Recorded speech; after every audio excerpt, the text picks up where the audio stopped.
어제 국민권익위원회가 김건희 여사에게 면죄부를 주었습니다. 청탁금지법상 공직자 배우자에 대한 제재 규정이 없어서 사건을 종결한다고 했습니다. 온 국민이 명품백 수수 현장을 똑똑히 지켜봤지만 처벌 조항이 없다면서 면책했습니다. 그렇다면 앞으로 공직자의 배우자 누구나 대놓고 명품을 받아도 죄다 봐줄 작정이란 말입니까? 청탁금지법 제8조 4항은 공직자의 배우자가 1회 100만 원 이상 금품을 받는 것을 금지하고 있습니다.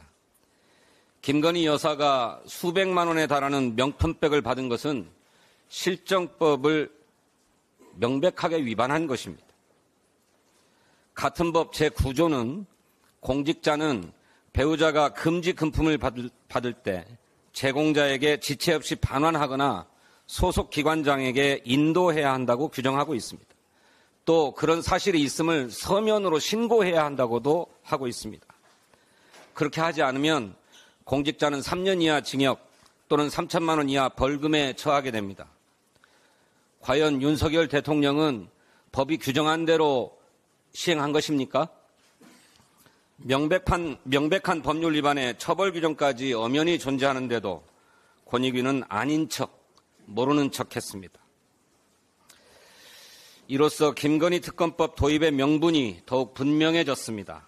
살아있는 권력을 향한 국가기관들의 알아서 봐주기를 더는 좌시할 수 없습니다. 민주당은 김건희 특검법을 재발의하고 신속하게 처리할 것입니다. 검찰도 권력 눈치보기를 멈추고 즉각 김 여사부터 소환 조사하기 바랍니다. 윤석열 정부는 석유가 아니라 양파라도 채굴할 작정인 모양입니다. 동해 석유 매장 가능성 검토를 맡았던 액트지오를 둘러싼 의혹이 까도 끝이 없습니다. 액트지오가 세금을 체납해서 법인으로서의 자격이 4년간 정지된 상태였고, 그런데 석유공사는 이런 무자격 업체와 계약을 체결했음이 드러났습니다. 어제 보도에 따르면 액트지오가 이른바 개인이 절세를 위해서 만든 페이퍼 컴퍼니다라고 하는 의혹까지 불거졌습니다.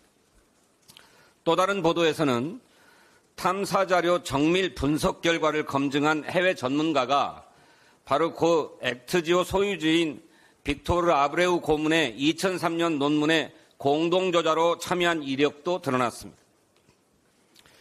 국민의 의혹이 점점 커지자 산업자원부는 공개되었던 자료마저 비공개로 전환하면서 실체를 감추려 하고 있습니다. 국회의원의 자료 제출 요구도 거부하고 있습니다. 정부가 이렇게 자료를 숨기고 자료 제출을 거부한다는 것 자체가 의혹을 인정하는 꼴 아닙니까? 시추 작업에만 5천억 원 이상의 천문학적인 자금이 들어간다고 합니다.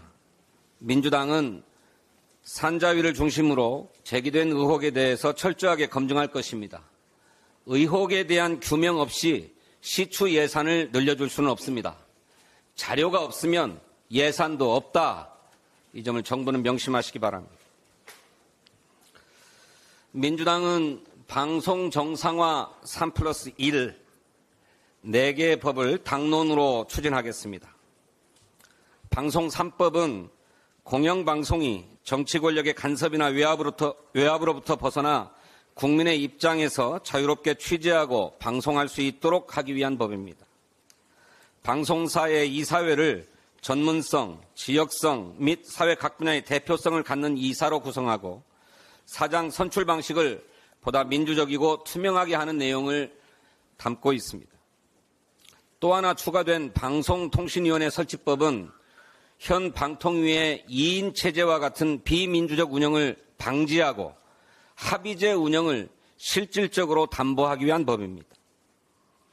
어떤 정치 권력도 공영방송을 장악해서 편파, 왜곡 보도로 국민의 알 권리와 언론 자유를 침해하는 악습을 이제는 완전히 뿌리 뽑겠습니다. 윤석열 대통령과 국민의힘도 공영방송이 국민의 품으로 돌아갈 수 있도록 방송정상화법 처리에 협조해 주길 바랍니다. 이번에야말로 정치 권력에 의한 공영방송 장악을 영구히 금지할 수 있도록 합시다. 정권이 바뀔 때마다 언론의 지배구조가 뿌리째 흔들리는 악습을 이제는 더 이상 되풀이하지 맙시다. 협조해 주십시오.